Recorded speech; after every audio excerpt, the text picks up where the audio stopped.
Feliz, contenta como siempre de nuestro encuentro íntimamente. Cada semana nos reunimos aquí para hacer un show como te gusta. La cultura ha cambiado, los tiempos cambian y ya tenemos una nueva manera de relacionarnos.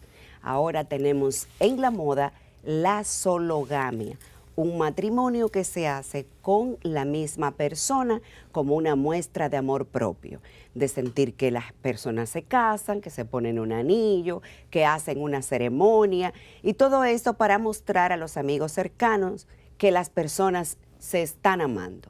Desde Amartes Primero entendemos que el amor propio es el amor propio, no hay que divulgarlo ni hay que casarse consigo mismo, pero la cultura cambia y esto es una moda que todos los días cobra más adeptos.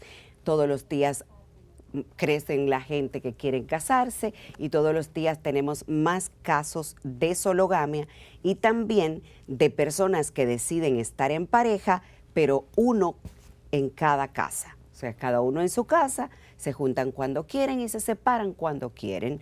Son de los cambios que va generando la cultura y que nosotros queremos compartir con ustedes esta semana. Para eso nos acompaña Fátima Portorreal, antropóloga, bienvenida íntimamente, y también nos acompaña Alesia Jape, psicóloga y terapeuta familiar.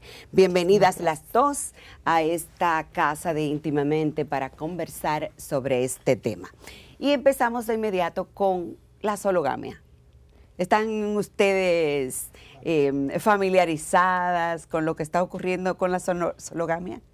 Ciertamente en nuestro país todavía tenemos muy tímida esta corriente.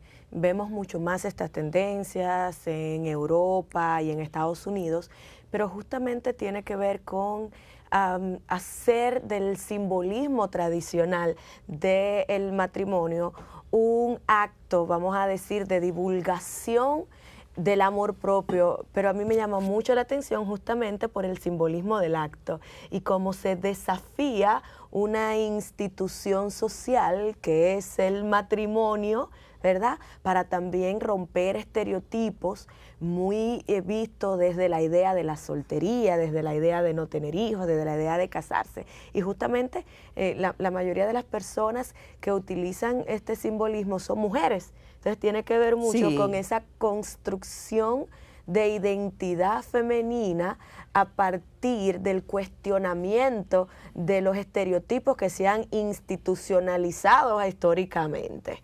Bien, entonces es un espacio que converge mucho la psicología individual, ¿no?, del ser humano, pero que tiene una mirada increíblemente social y de lucha por romper un grupo de estereotipos que ciertamente, a pesar de que aquí no es algo muy común, debemos de saber que va a llegar. Va a llegar. Muchas gracias por invitarme al programa. Y gracias a usted por venir. De conocer a la compañera psicóloga. Bien, mira, hay varios elementos que corresponden a experiencias antiguas. Siempre se han quedado personas solas, hombres y mujeres en la historia de la humanidad. Han optado por ser ermitaños, han optado por no casarse, han optado por no tener hijos, han ido a beaterios a vivir, etcétera. Esa experiencia de la soledad, ¿verdad?, como estructura psíquica y estructura personal ha existido siempre. Ahora, el performing de una ritualización pública, la forma, sí, de esa manera de expresarlo en una entidad globalizada como la que es ahora, donde los medios de comunicación pues retratan fundamentalmente tu vida cotidiana, todo lo ordinario se hace público, todo lo privado se hace global. Ese elemento tiene mucho que ver con ese cambio hacia esa vieja soledad, hacia esa vieja defensa de tu propio espacio, de tu propio amor propio, ¿verdad? O sea que no tenemos nada nuevo, que simplemente lo que ha cambiado es la exposición. Hacerlo público. La decisión y la forma en que se hace público. Usar un ritual previamente establecido como símil de que esto también es válido, Exacto, de que esto también es posible, de que esto no implica que estoy triste ni que estoy mal, porque es un cuestionamiento de la idea de la soledad. O sea, históricamente... O sea, tú no me vas a decir a mí que yo estoy sola, yo me acabo de casar conmigo, pero yo me acabo de casar. ¿Sería eso? Es como no quiero que me tanto estén... así, es que no está mal que me quede sin pareja. No está mal que me quede sin hijos. Yo lo estoy decidiendo, yo lo estoy aceptando y lo estoy decidiendo y aceptando desde mi amor propio, desde mi cuidado. Yo pregunto, desde aquí, y yo necesito para quedarme sola hacer una ceremonia. O sea, ¿qué implicaría esto a nivel psicológico? O sea, yo no tengo que decirle a nadie, yo escogí quedarme sola, a menos que tú seas mi amiga y me esté preguntando, y yo te diga, mira, yo escogí no tener hijos, yo escogí vivir mi vida sola sin pareja. Yo, viéndolo desde mis ojos, ¿verdad? Yo no tengo que contarle esto a nadie, ni tengo que hacer una ceremonia para que 100 de mis amigos se enteren que yo decidí amarme delante de ellos. Lo que pasa es que para muchas personas que utilizan esta ritualización, el hacer el ritual es un logro porque justamente han tenido que sobrepasar muchos obstáculos emocionales, sociales, para poder vivir su soltería de manera saludable. ¿No pudiéramos decir que sería como una agresividad en contra de la gente, por la gente que cuestiona, que pregunta, una manera de rebeldía? ¿Pudiera ser? No, no es una agresividad. Fíjate, ahí el mundo está abocándose a estructurar al individuo o al sujeto, tomándolo como un ente que tiene la capacidad de definir sus propias identidades. Por supuesto. Si es verdad que desde el siglo XVIII el sujeto nace como un sujeto independiente, si tú ves a los pensadores y filósofos como Rousseau, hablan del buen salvaje, hablan del sujeto que llora, sufre, todo lo romántico del XIX, toda esa idea de traer al mundo que no somos una manada solamente, que hay un sujeto, y la psicología por eso nace, porque se va a definir ese sujeto, y ese sujeto va atravesando procesos. Un sujeto que se aferra a la estructura de la familia, a la estructura del matrimonio, a la estructura de los rituales tradicionales, y ya en lo que se le ha llamado la posmodernidad hay una ruptura fundamental de ese sujeto que está aparcado en el mundo privado, sea mujer u hombre. Sucede en ambos sexos, está sucediendo en ambos lados. Entonces ya hay una demanda de que esa individualización se haga visible. ¿Por qué?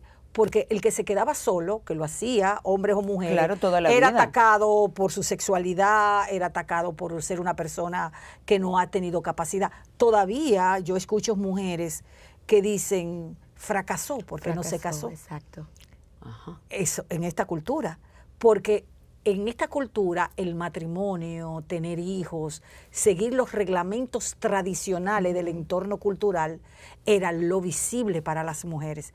Pero hay mujeres que deciden ser científicas, hay mujeres que deciden ser... Y no tengo tiempo para tener hijos, no puedo cuidar hijos, tengo que dedicarme a otra cosa. Como una señal de éxito.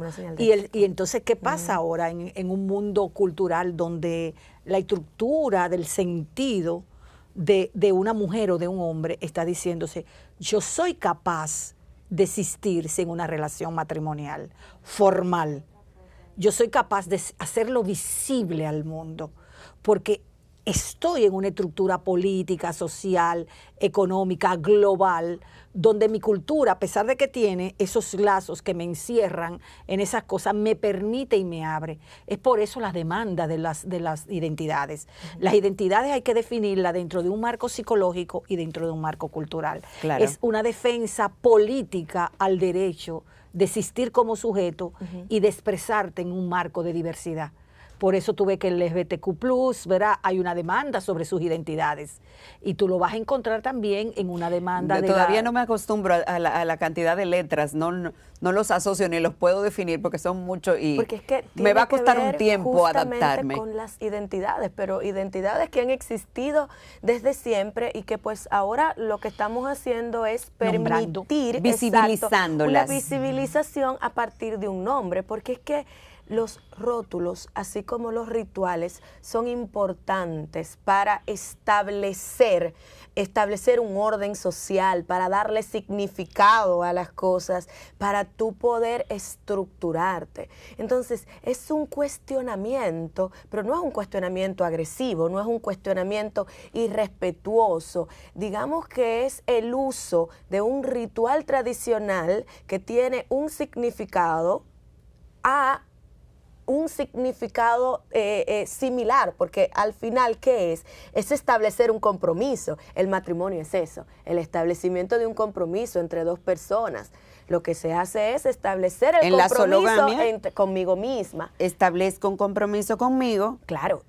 Yo siento, viéndolo otra vez desde mi cristal, desde que yo nazco, tengo un compromiso de mi amor conmigo. Eso de depende, mi amor propio. Eso depende de cómo se te fue instruida, de cómo se te fue socializada, de lo que hicieron tus figuras de apego contigo, ¿verdad? Si tú hablamos de padres, tutores, ambiente. Si tú vienes criado de un ambiente en donde hay negligencia emocional, en donde tus necesidades emocionales no son satisfechas, en donde hay un cuestionamiento constante de tus características, en donde hay una comparación constante, negativa con los demás, ¿verdad?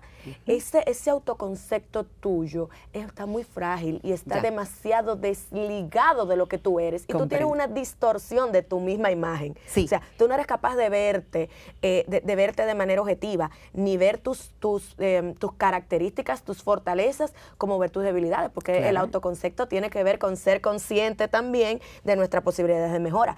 Tú tienes una distorsión en tu identidad. Por ende, como necesito sentir que eso está fuerte y que eso está sentado en bases firmes, yo tengo que decirle al mundo que no me tiene que exigir que yo me case, ya yo hice un compromiso de amor conmigo. Y no es tanto decirle al mundo también, porque es que lo estamos viendo como el show off, como lo que está fuera. Sí, claro. Es que al show, al espectáculo. Hecho de hacerlo implica una reflexión personal, un proceso de introspección, es un paso. Imaginemos lo que es una boda tradicional. O sea, ¿qué hace una novia?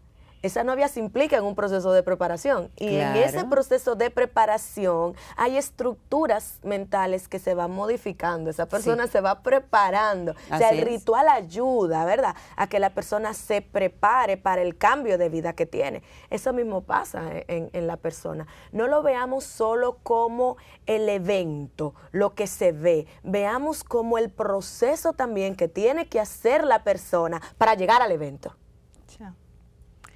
Fíjate, yo me voy por el lenguaje. Lo que no se nombra no existe. No existe, sí. Y la palabra es lo primero que aprendemos en el proceso cuando nacemos. Y ese significante está en nuestro cerebro como una caracterización de nuestra humanización. Así es. Entonces necesitamos, dirían, todo lo que están demandando, cuestiones identitarias, que se nombre. Y ese nombrarse tiene un carácter político. Entonces, si la ritualización es necesaria para los ritos de transición de todo ser humano, en tanto psicológica como culturalmente hablando, ellos necesitan construir sus bases culturales para iniciar los procesos de ritualización que se dan para tener las implicaciones del cambio. Entonces, por eso... Y es así, cuando se va nombrando, se va haciendo público y la gente ya se va acostumbrando y todos los días, por ejemplo, en este momento estábamos buscando información para este programa y cómo ha crecido la sologamia y cómo han crecido la cantidad de ceremonias, sobre todo de mujeres, haciéndola pública. O sea, cada día son más los casos que van saliendo. Sí, y van a ser muchos más. Hay identidades de todo tipo, personas que necesitan ser nombradas para existir, ya no como un sujeto omitido. Y es ahí que la palabra juega un papel importante en este proceso. Además de la ritualización, como ya ha dicho la compañera, que es necesaria. Hay un elemento que es sumamente importante en los actuales momentos, y es el elemento que tiene que ver con lo que se le ha llamado el amor propio, y es el elemento de la psiquis. En todas las culturas hablamos de que hay un elemento que es definitorio, donde el sujeto se separa de la madre, del padre, de la estructura del hogar, que hacen ritos de pasaje, y es la falta de ritualización. Y como hay muchas faltas de ritualización, porque se consideraron algunos rituales como ya obsoletos, por eso los chicos, si tú lo ves en los barrios, ritualizan con marcas, señales, grafitis, tatuajes, y hacen lo que se llaman las tribus urbanas o las tribus de cosas. Hay una vuelta a buscar en el ritual, en lo tribal, en el grupo, una identificación. Antes, para despegarse de los padres, ¿habían rituales que podamos recordar? Ciertamente, hay múltiples rituales. Rituales como, por ejemplo, lo que tienen que ver con los rituales de transición de niño a adolescente. Los rituales que tienen que ver, por ejemplo, con la muerte, con el cambio hacia la muerte. Todos esos rituales que se hacen en los barrios cuando una persona está muriendo. Por ejemplo, para decir, claro. Por ejemplo, recuerdan la fiesta de los 15, que era algo muy popular, celebrar principalmente a las chicas los 15 años, y era justamente un rito que marcaba una transición de niña a mujer, infancia a la adolescencia. De hecho, hay muchas canciones que hablan del paso de una niña a una mujer, o sea, ya desarrollada, con sus órganos genitales desarrollados. Pero tú sabes que eso es un ritual sexual, ¿verdad? ¿Tú sabías? Sí, claro. Es un ritual de transición hacia la sexualidad. Sí, claro, es donde ya las mujeres se maquillan, se ponen tacos y ya están diciéndole al mundo, mira, su padre está la listo entregando hacia la actividad sexual. A que aparezca alguien que se case con ella, ya está lista, ya está creciendo, ya es una señorita. Exactamente. Los varones tienen otro tipo de rituales en esta cultura. Usualmente los tíos, las tías, en el pasado lo llevaban a prostíbulo. Ahora ya no ocurre eso, pero hay ciertos regalos. Pero no con eso tanta todavía frecuencia y no de una manera tan abierta. Tan abierta, pero sí sigue ocurriendo, solo que ya no es tan abierta. Y de verdad he tenido muchos testimonios de personas, de jóvenes, ahora hombres adultos, que fue muy difícil que lo llevaran a un lugar, que su primera experiencia sexual estrenarse con alguien que no conocen y que no quieren, y que incluso no podían tener erecciones porque no querían. Era un ambiente feo, tal vez desagradable, y sin ningún nivel de confianza. O sea, eran unos rituales difíciles para ellos, pero ahora los jóvenes tienen sexualidad mucho antes de la transición, y por eso ha variado mucho, pero ese ritual era fundamental entre los hombres, la presentación en sociedad, la chica. A veces lo hacían con las señoras del servicio doméstico. Que los papás... siempre han habido rituales, y las personas siempre hemos tenido la necesidad de, como somos seres sociales, buscar el grupo al que pertenecemos y demostrar también quiénes somos y a dónde estamos. Y ese es el uso que se le está dando al ritual del matrimonio. Es una más de las formas que tenemos las personas para comunicar. Exactamente. Pues vamos a ver un caso que buscamos, de un video de uno de los tantos que han aparecido sobre la sologamia, para que podamos tener una idea de qué va esto. Vamos a ver. Melvin, querido, si nos puedes apoyar con el video.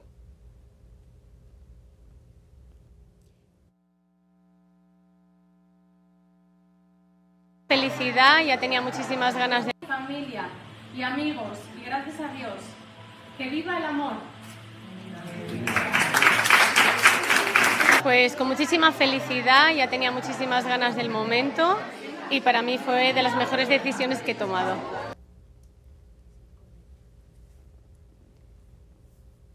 Es de las mejores decisiones que ella ha tomado, dice ella. Se casó de rojo, no de blanco, se compró su propio anillo, se puso su anillo y todo esto. Por lo que ustedes me comentan, este simbolismo es como me siento realizada, es como me gradué. Pero vuelvo y digo también, tiene que ver mucho con la aceptación de uno como persona y de no sentirse incompleta ni vacía si no se está con otra persona de esa forma. Cuando vemos la idea del amor romántico, hablamos de media naranja, ¿verdad? Hablamos de tu mitad perfecta, hablamos, o sea, que siempre se ve la relación de pareja como dos personas que están incompletas, que se unen. ¿verdad? Para formar un ser, completo, un ser nuevo. Sí. Pero lo que ella está diciendo... Yo no lo veo así, yo lo veo dos personas completas que para ser pareja, porque cuando hablamos de pareja hablamos de par, hablamos de dos. De dos. Entonces necesitamos a dos. Si se quita uno, entonces cada uno es la mitad de la pareja. No Exacto. de manera individual. Pero ¿cuál es la idea de la media naranja? ¿Cuál es la base romántica de encontrar a tu perfecta mitad? ¿Cuál es la idea de encontrar a la persona que te complementa o que para te la completa, pareja, no para la persona? ¿Verdad? Pero entonces la mayoría no piensa así, sino que piensa, estoy incompleta porque me hace falta pareja, estoy incompleta porque me hace falta hijos. Y culturalmente esa es la idea que se ha vendido y nos dicen a la gente, mira, ¿cuándo es que te vas a casar? ¿Cuándo es que te falta esto? Es como que te falta, no estás casada, te falta, estás incompleta. ¿Y por qué estás incompleta? Estás incompleta porque tienes algo.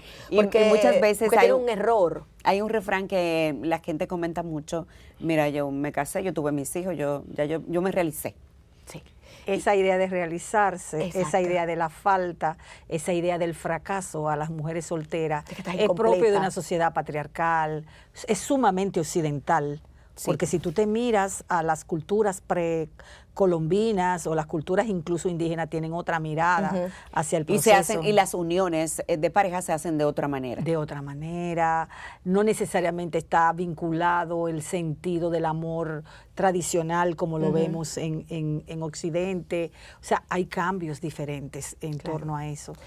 Va a variar de cultura a cultura. La cantidad de mujeres que yo recibo en mi consulta y la cantidad de parejas que yo recibo en mi consulta, de personas que están en esta transición del adulto joven a otra etapa, es decir, ya personas entre los 28 y los 35 y los 36 años, que llegan justamente cuestionándose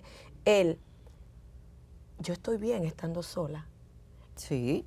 Pero claro. ¿Por qué? Yo siento que me falta algo. Dice, pero yo estoy bien, yo estoy realizada, yo no ando haciendo cosas malas para nada, pero tengo mi independencia, tengo mi libertad, siento amor por las otras personas, no estoy en contra de la familia, no estoy en contra de nada, pero llega justamente con ese peso social de que no puedo disfrutar el que estoy contenta de que estoy viviendo conmigo misma, porque incluso la idea de decir sola hay que cuestionarla.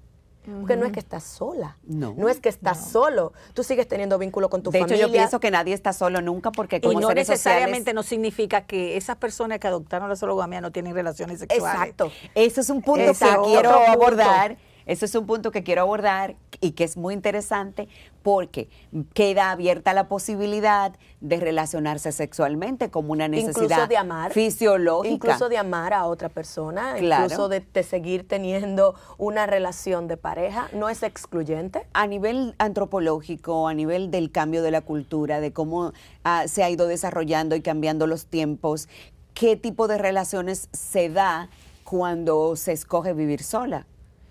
Depende, porque hay gente que son altamente monogámicas, que solamente tienen una relación con una persona.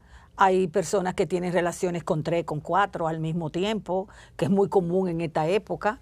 Y no era solamente los hombres que manejaban un tipo de relaciones poligínicas, también las mujeres. Sí, sí. O sea, sin matrimonio. O sea, va a depender. Yo escucho a los jóvenes ahora mismo y me dicen, no, yo tengo una relación con varios al mismo tiempo sin ningún tipo de compromiso. El día que y se habla antes. O sea, es común encontrarte a jóvenes que se están hablando eso.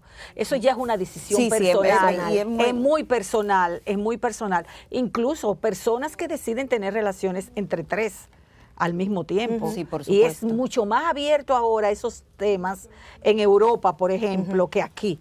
He tenido amigas que me dicen, bueno, yo solo voy a restaurantes y a lugares y a discotecas donde yo voy a tener una relación con 3 que puedo tener al mismo tiempo. Y yo, no me diga, dice, eso está abierto y es público y todo el que va ahí sabe que va a eso. Hay un consenso. Hay un consenso que va a eso. Si tú eres monógama y tú no vas a ir a ese lugar. Por supuesto. Entonces, No son mis valores, no son mis costumbres. No son tus valores, no son tus costumbres, no es lo que tú psíquicamente deseas, ¿verdad? Sí, porque hay que tener una apertura mental que le permita a las personas poder relacionarse de esta manera. Y más que mental, hay un deseo. Un deseo. Hay un exacto. deseo, porque tú puedes decir, bueno, tú puedes fantasear con cosas, pero a la luz del deseo y hacer cumplir tu deseo son Tú lo cosas llevas a la práctica. Esas por personas supuesto. llevan a la práctica eso. Exacto. Y uno dice, uno se escandaliza porque ha sido educado con otros Con tipos una de mirada valores. diferente. Pero no es solo el valor, es que también tu disposición psíquica Exacto. es hacia eso. No, que por eso yo supuesto. siempre lo aclaro.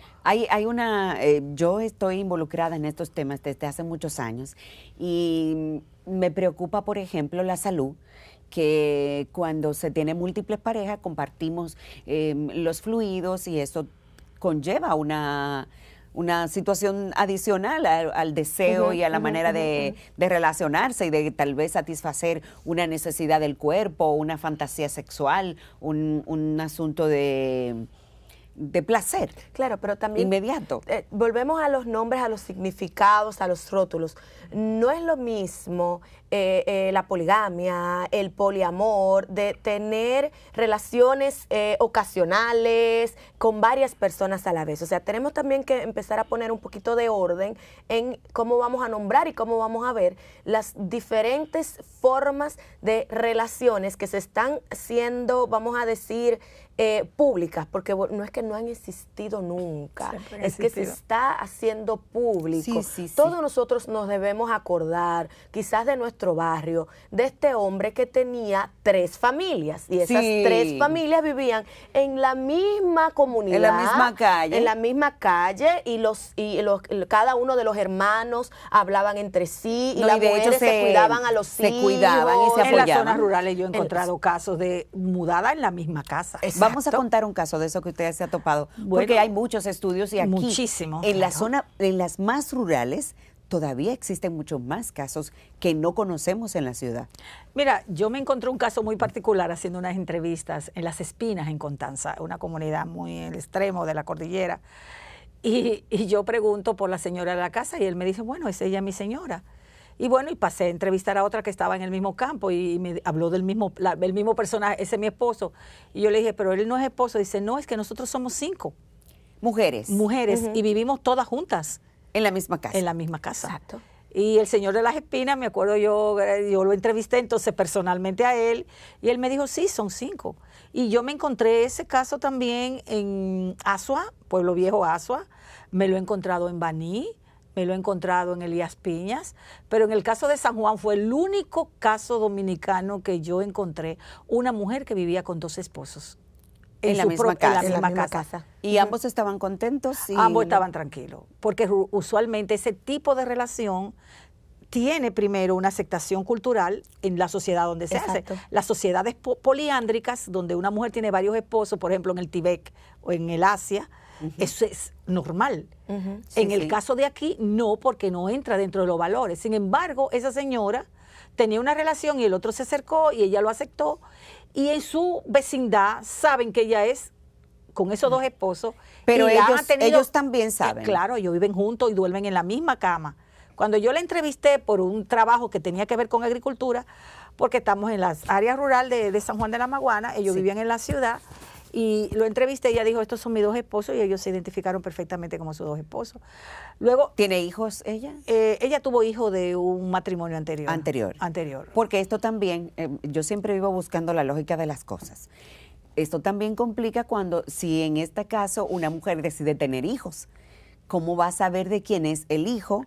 En las sociedades o no poliándricas, importa. en las Eso sociedades no. poliándricas se invierten, a veces sí se sabe, a veces no, pero ambos esposos o varios Claro. esposos sostienen a Al los bebé. hijos. hijos. Y además Sí. no importa si es un apellido o Igual, el otro, no igual existe eso. Sí. Cuando el caso es femenino, o sea, cuando es todas son madres de todos los Sí, hijos. sí, conozco, he oído No hablar y he hay- leído sobre algunas tribus donde los hijos se comparten. O sea, el hijo tuyo no importa quién fue que lo engendró, Pero vuelvo lo y vamos digo, a cuidar. No pensemos en tribus muy lejos de nuestra realidad. En nuestra Nosotros lo tenemos realidad aquí. tenemos esa realidad realidad de que sabemos que yo soy, por ejemplo, la esposa legal, pero él tiene otras 2 mujeres y esos hijos de esas 2 mujeres también pasan tiempo en la casa de la esposa legal, por Sí, ejemplo. por supuesto. Y se crían y se le dice tía a la esposa legal. O sea, no es que está muy lejos. Hasta madrina se Hasta ve. madrina Sí. se dicen, exactamente. O sea, Pregúntale a los camioneros sí, de este país. a los militares, A los por ejemplo, militares es muy que tienen común. mucho. Y los camioneros tienen muchísimas. Eso me cuentan ellos haciendo yo Sí, trabajo. Ellos tienen en varios pueblos y ellos mandan sus hijos cotidianamente. sí. Por ejemplo, y lo aceptan. Vaya a visitar a sus hermanos que Sí, están en tal sí, sitio, y- en el otro lado de la O carretera, algunas más adelante. veces- O algunas veces la otra cría al hijo porque Ujú. una no tiene tiempo. Entonces él dice, me voy a llevar a donde mi otra mujer Sí. y se lo crían. Pedro Mira, yo traje Savage- este muchachito, cuídamelo aquí. Él sabe que Pedro sí. Savage fue un terapeuta familiar dominicano Sí, sí. muy importante y él justamente amplió la tipificación de familias de Salvador Minuchin y él nombró familias dominicanas muy típicas. ¿Ya? Y parte de esas familias que él nombró está justamente esta familia compuesta por un padre que es itinerante, es decir, que pasa 2 días aquí, 4 días en tal casa, 4 días en 5 en esta casa, y que todo el mundo sabe y que todo el mundo se comparte. A ¿verdad? nivel psicológico, ¿esto no crea esta inestabilidad Se crean, emocional? se crean las mismas O sea, estructuras exacto. de aceptación. De aceptación, porque es la normalidad de ese sistema familiar y ellos crean sus estrategias para vivir en esa realidad. Volvamos a la sologamia.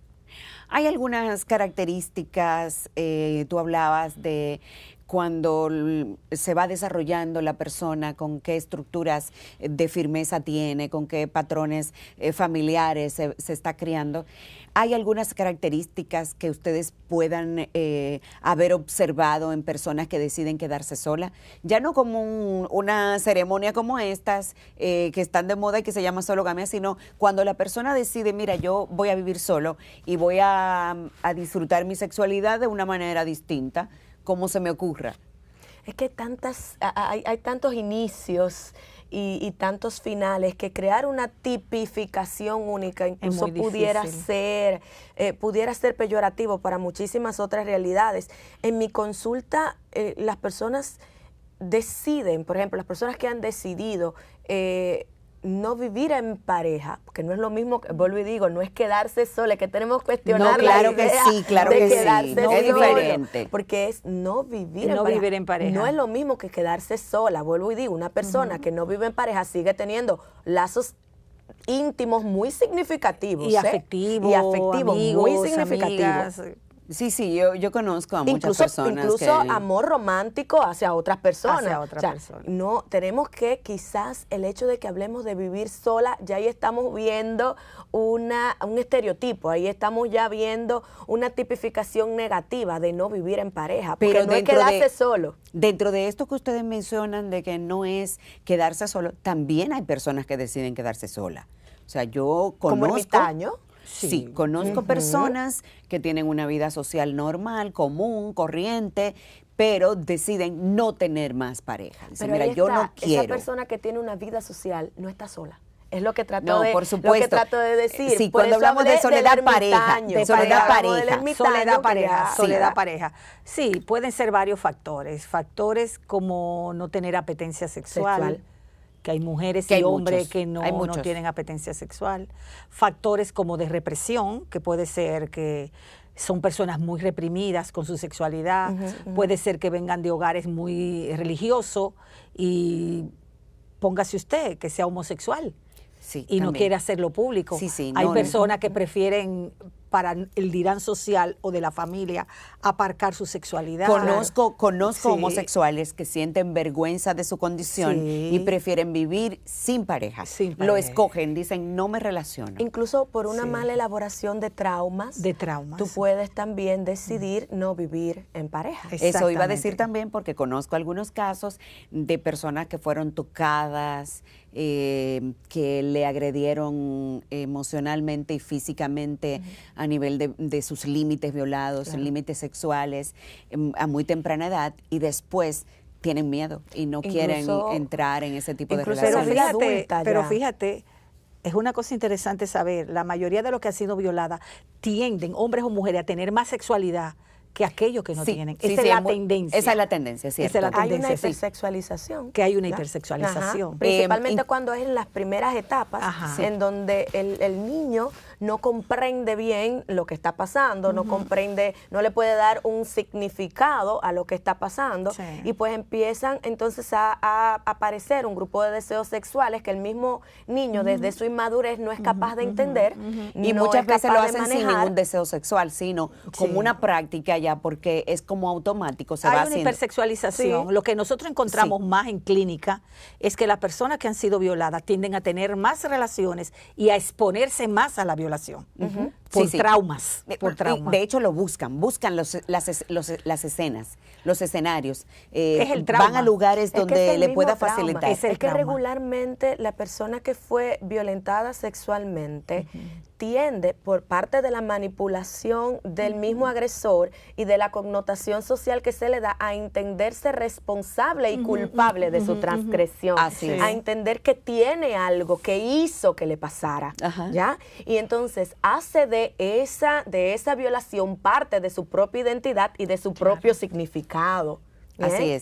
es. Tengo hago acompañamiento de bienestar para algunas personas y me tocó un caso en que era un chico, lo violaron a los 5 años y él empezó a autocastigarse por tener cercanía íntima de adulto. O sea, después lo enviaron a un centro religioso, fue violado muchas veces.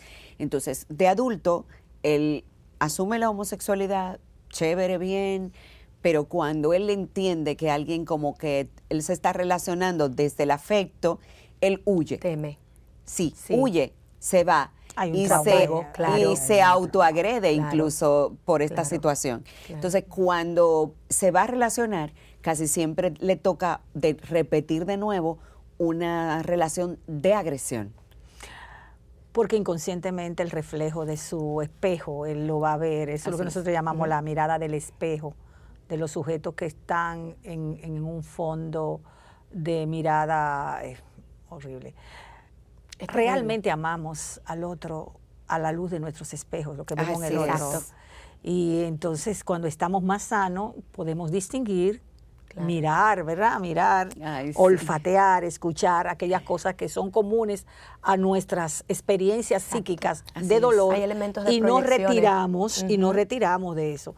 Pero evidentemente que de acuerdo a nuestras, quien se enamora de nosotros o nosotras, siempre está de alguna manera vinculado con nuestro proceso exacto. psicológico. Así Sí. es. No es cualquiera que se enamora de ti. Claro. Así es.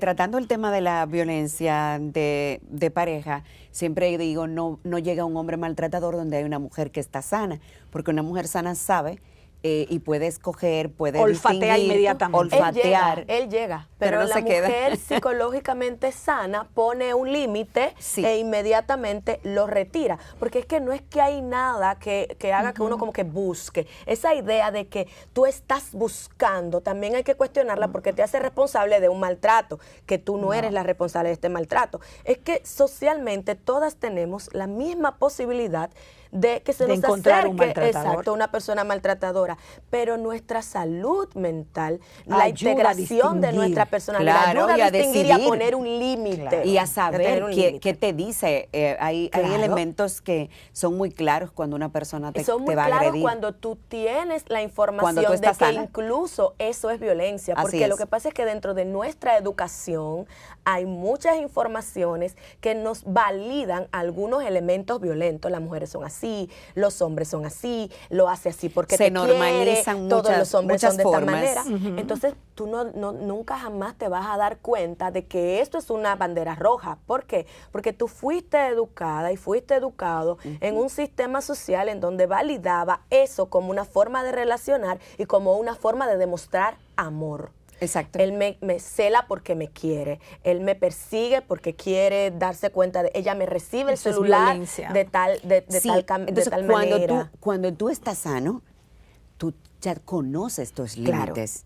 Ya tú no permites que una gente se te Claro. acerque. Ya tú no normalizas Exacto. los esquemas que se conocen como normales. Y tú te Fíjate retiras. no le que eso das. ocurre hasta en las mujeres. No, claro. Las mujeres tomando decisiones sobre la ropa personal de su pareja. Eso es una cosa increíble. Sí. Yo no toleraría una cosa igual. No te pongas esto, no te ponte pongas la barba, esto, quítate la barba. Esas decisiones son muy personales. Tú puedes decirle, ¿te parece bien tal cosa? ¿Te gusta? ¿Te gusta? Mira, me Eso, gusta verte que pero, tenga tus canas, por ejemplo. Por ejemplo. Pero si tú decides tener las tuyas, nadie te puede impedir. Entonces yo pienso que ahí hay un elemento importante. Por ejemplo, las mujeres que persiguen, celosas, todo el que está persiguiendo, acosando, haciendo todo ese tipo de cosas son personas muy traumadas. Sí, claro. Y muy violentas. Y que han encontrado Muy una violentas. validación Porque es una manera social. es una manera de violentar muy pasiva, pero violencia al fin. Es muy violento. El tema es que muy se está violento. validando. Ahora Es muy violento. se relaja mucho la idea de ser tóxico y tóxica. Ay, sí. Y cuando tú ves lo que hace y la estructura de eso, nosotros le llamamos tóxico y tóxica, lo que tú estás viendo es una persona violenta. Violenta, rabiosa, usando el término de la rabia. Es el clásico sujeto de la rabia, gente que tiene mucha hiel, dicen en los campos. Son Celos patológicos. Celos patológicos, son seres que quieren tener poder. Volvemos a como la de lugar. sologamia.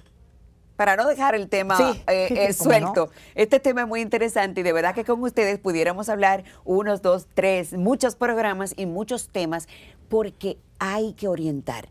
Muchas personas en este momento, y antes de venir a la grabación de este programa vi un video de una madre que dijo que se acostó con su hijo porque ella llegó borracha y él...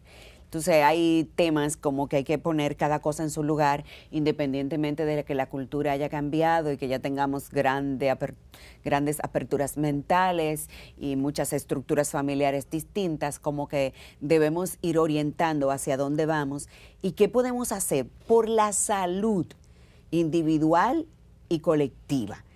Porque ahí es donde yo me baso. Yo quiero tocarte cuando tú tocaste del incesto. El incesto constituyó la familia humana, la cultura. Sí.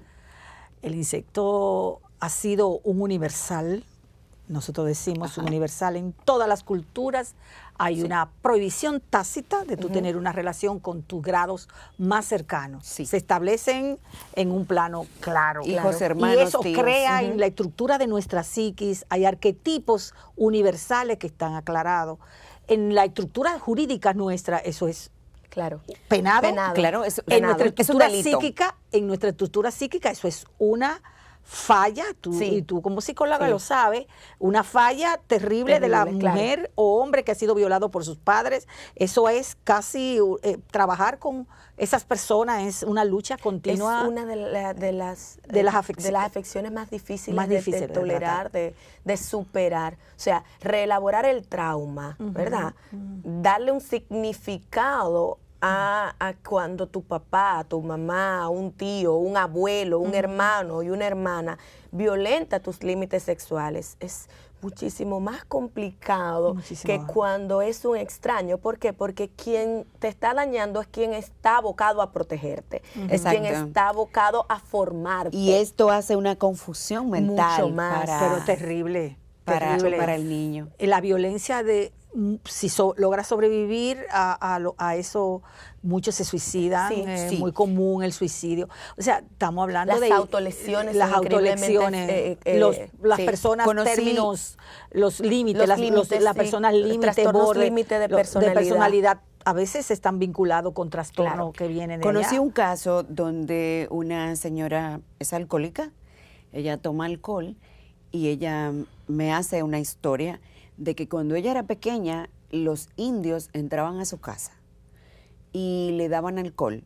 Y cuando ella se despertaba, se sentía muy confusa porque ella siente que la habían tocado. Se determinó en la entrevista, en el estudio que se hizo, que su papá la alcoholizaba para poder tocarla. Claro. Entonces, pero como ella estaba en medio de la confusión de la borrachera, ella nunca podía decir que su papá la tocó. Entonces, él le dijo que eran los indios que entraban a su casa y le hacían eso. La cantidad de imágenes, de fantasmas que haya tenido, con la que ella ha tenido que vivir, ella lo reexperimenta. ¿Y a través de qué lo intenta manejar? Con el alcohol. que le Sí. fue validado. Claro, El claro, corazón y la le fue adicción, validado, y la adicción. Cada vez que ella no tiene Claro. cómo resolver cualquier situación, ella simplemente toma alcohol y ella resuelve con eso cualquier situación. Sí. Para concluir, porque ya debemos ir recogiendo este programa, hablando de la sologamia, cada vez conocemos más casos, porque hay más casos o porque visibilizamos más casos. Yo creo que es la combinación de ambas. Hay una mayor apertura a visibilizar esas entidades que siempre han existido, ¿verdad? Pero vuelvo y digo, siempre se ha existido a esa tendencia a aceptar la vida con uno mismo, la vida con una misma, de diferentes formas, porque el celibato, el ser monja, el dedicarse, por ejemplo, a ser padre, Una vida de beatitud. una vida de beatitud, Sí. son también renuncias a la idea de la familia tradicional Sí. y no son cuestionadas de la manera que estamos cuestionando esto, Hay ¿verdad muchas, que no? hay muchas teorías por ahí médicas que hablan de que, por ejemplo, en el caso del celibato, hay mucho mayor crecimiento de cáncer de próstata cuando no hay actividad sexual. Entonces hay muchísimas teorías hoy que de verdad te dicen, bueno, pero es bueno esto, bueno aquello, por dónde me voy, que quiero esto. O sea, yo siento que se confunde a la gente con Yo te voy a tanta decir algo. exposición de información. Yo te voy a decir algo, el problema del cáncer no sabemos, eso tiene una dimensión demasiado amplia. Evidentemente que una persona que no tenga sexualidad, que vive con, por ejemplo, en un monasterio o vive en una casa religiosa, a veces se descuida de su salud física.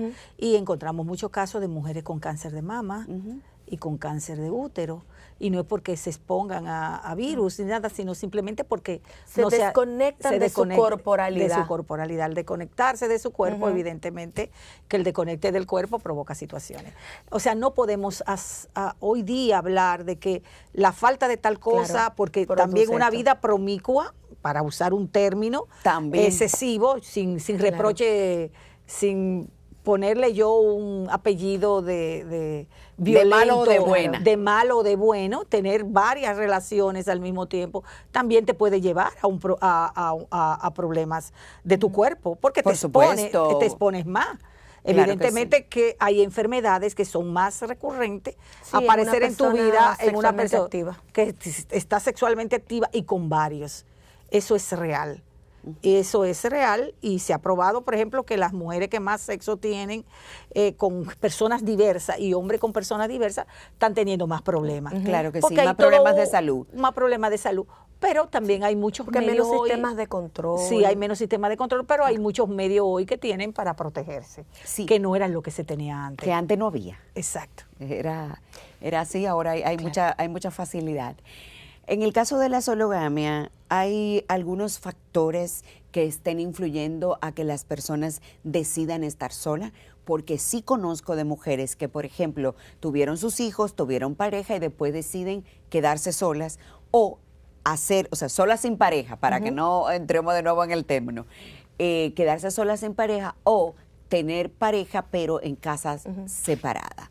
¿Hay algunos elementos que estén dando a estas nuevas posibilidades o mayores posibilidades de forma de vivir? Yo creo que hay una mayor apertura a evitar juzgar hasta dónde llegan las necesidades emocionales, afectivas y las necesidades personales.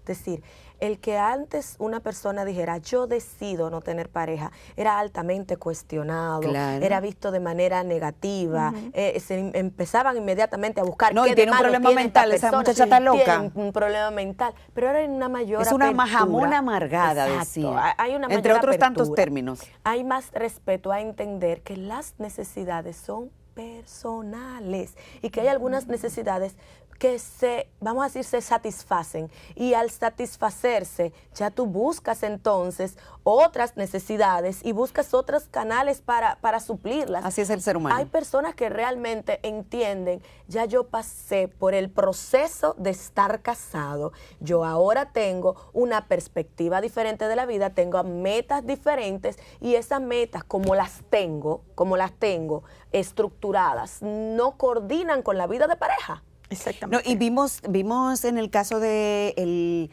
matrimonio que presentamos de la sologamia, vemos que son mujeres de más de 30 años, 35, llegando a los 40. Viene con la madurez. Viene con la madurez. Exacto, claro. o sea, no son mujeres de primera edad, de su primera Eso etapa de la digo, es que juventud. regularmente viene partiendo de una reflexión, de un proceso de introspección y de un proceso de análisis de quién soy. Y hasta trabajo qué psicológico quiero, de que trabajo han- psicológico. que han tenido. Quién soy, qué quiero en psicología. Utilizamos muchísimos rituales, silla vacía, vamos a escribir una carta.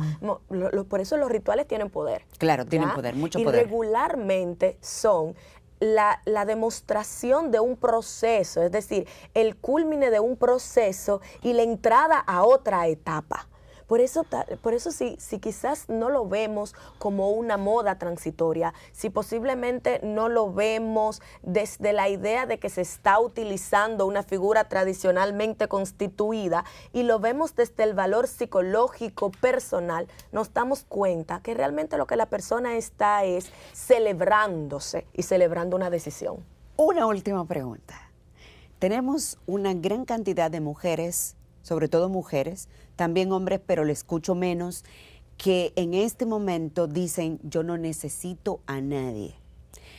A mí eso me suena muy fuerte, no necesito a nadie, porque entiendo que siempre necesitamos a alguien como seres humanos sociales.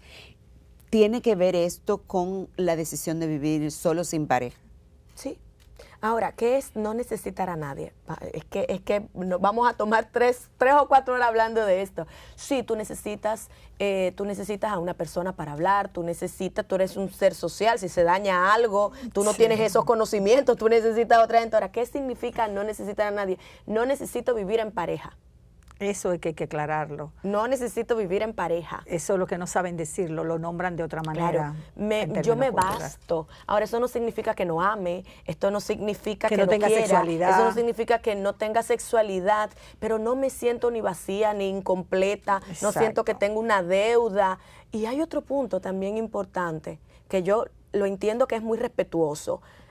Existen personas que no saben convivir con otros. No, Sí, claro. Simplemente Y que no. que es Y además bastante convivir con otro es respetuoso. complicado, señores. Convivir con otro es Claro. aprender a amarme a mí misma, es aprender a crecer Es saber espiritualmente, flexibilizar, es ser saber- Hay espacio, empático. hay que compartir Hay que compartir espacios. hay que compartir íntimos. espacios íntimos Claro. de todo tipo y que no es Claro. tan fácil. Y es No, bastante no es sencillo. responsable decir, bueno, yo voy a preferir no tener pareja. A mí me gusta la vida de pareja porque de verdad siento, esto de manera muy particular, de que tengo que crecer, porque compartir no es sencillo.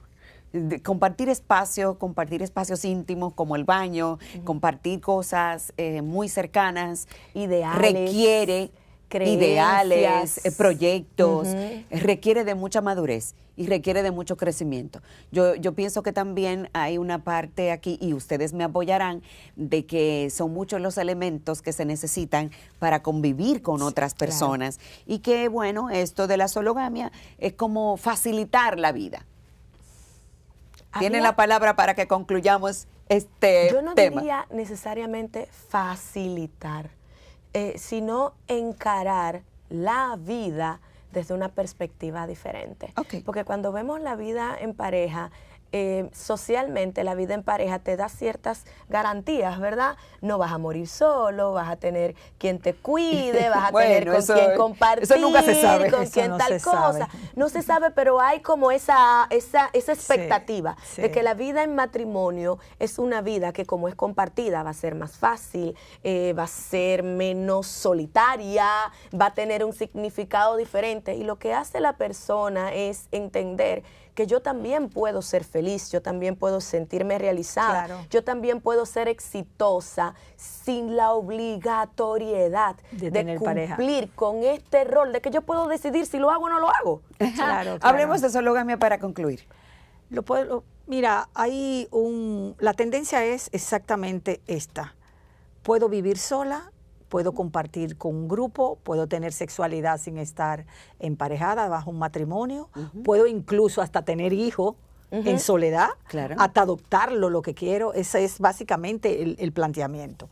Es un reproche, diríamos, a la sociedad tradicional de la idea de familia Sí. que se tiene, de la idea que el Estado tiene, de la idea que la cultura tiene, la idea de que tiene. Entonces es un pensarse.